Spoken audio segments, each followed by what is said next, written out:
আসসালামু আলাইকুম সবাইকে ওয়েলকাম নতুন আরেকটি রেসিপিতে।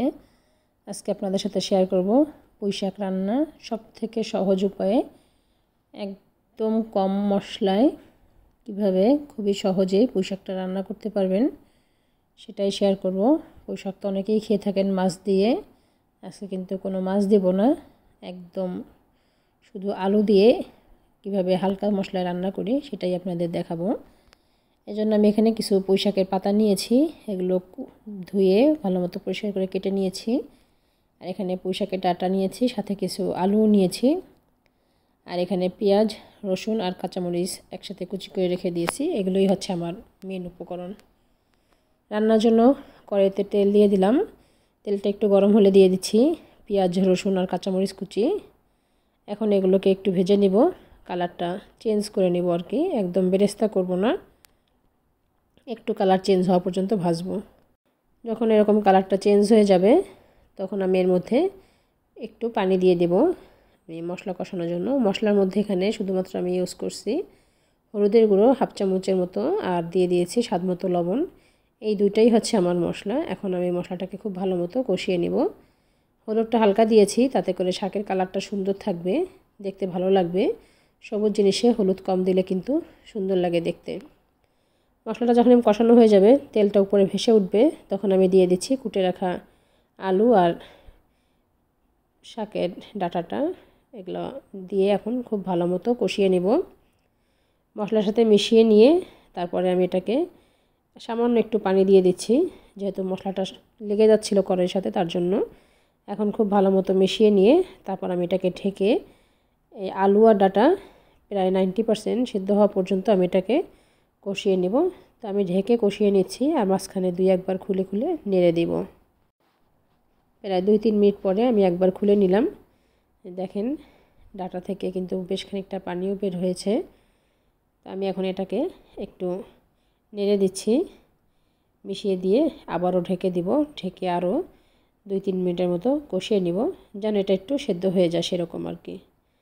তো চলে আসলাম, সব মিলিয়ে প্রায় 5-6 মিনিটের মতো কষিয়ে নিয়েছি। আমার আলুটা অনেকটাই সেদ্ধ হয়ে গিয়েছে, ডাঁটাটাও সেদ্ধ হয়ে গেছে, দেখতেই পাচ্ছেন কালারও কিন্তু চেঞ্জ হয়ে গেছে অনেকটা। আমি আপনাদের একটা আলু ভেঙে দেখাই।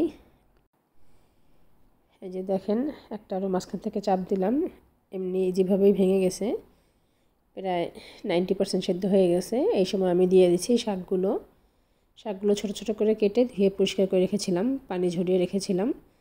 এখন শাকগুলো দিয়ে আমি ভালো মতো মিশিয়ে নিব, অল্প অল্প করে দিব, একসাথে সব দিলে কিন্তু নাড়াতে বা মিশাতে অসুবিধা হবে। অল্প একটু শাক দিয়ে প্রথমে মিশিয়ে নিচ্ছি ভালো করে। মিশিয়ে নিয়ে তারপরে আমি বাকি যে শাকগুলো আছে সেগুলো আমি সব একে একে দিয়ে দিব। তো আপনারা যারা এই পর্যন্ত আমার ভিডিওটি দেখেছেন, যদি ভিডিওটি ভালো লাগে তাহলে প্লিজ চ্যানেলটি সাবস্ক্রাইব করে দিবেন। আর যারা অলরেডি সাবস্ক্রাইব করেছেন তাদেরকে অসংখ্য ধন্যবাদ। আসলে একটি সাবস্ক্রাইব, একটি কমেন্ট আমাকে ভিডিও বানাতে অনেক বেশি উৎসাহ করে। তো আপনাদের ভালো লাগলে লাইক, কমেন্ট, শেয়ার, সাবস্ক্রাইব আশা করি সবটাই করবেন।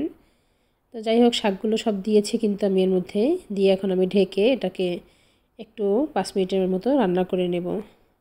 5 মিনিট পরে চলে আসলাম। এই যে দেখেন শাকগুলো কিন্তু একদম কমে গেছে, সেদ্ধ হয়ে অনেকটাই নরম হয়ে গিয়েছে, দেখতেই পাচ্ছেন। তো আমি এখন খুব ভালো মতো মিশিয়ে দিব।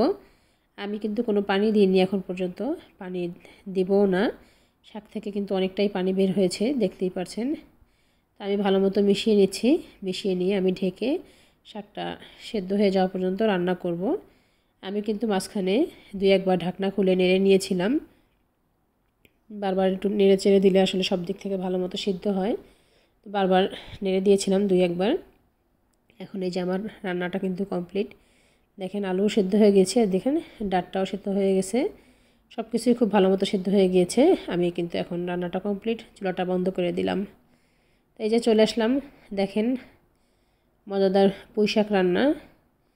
এটা কিন্তু একদম অল্প খরচে, অল্প মশলায় আপনারা রান্না করে খেতে পারেন। খুবই মজাদার এবং খুবই টেস্টি। কিভাবে সহজে রান্না করা যায় দেখলেনই তো। তো আজকে ভিডিওটা এই পর্যন্তই, দেখা হবে পরবর্তীতে নতুন রেসিপির সাথে। আসসালামু আলাইকুম।